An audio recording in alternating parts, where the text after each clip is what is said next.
Esse motor que vocês estão vendo nesse momento é um motor de uma motoquinha chamada Kazinski.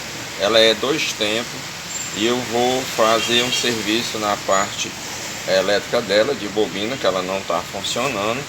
Aí eu estou fazendo esse videozinho para vocês darem uma olhadazinha nesse motor aqui.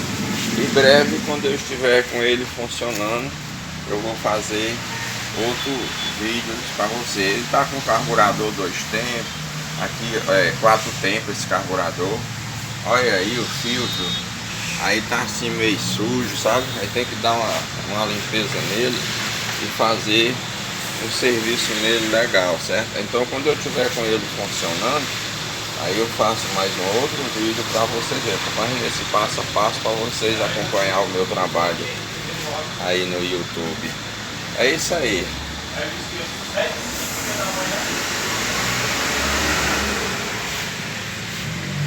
Quando eu tiver com ele funcionando, aí eu faço outro vídeo para vocês verem.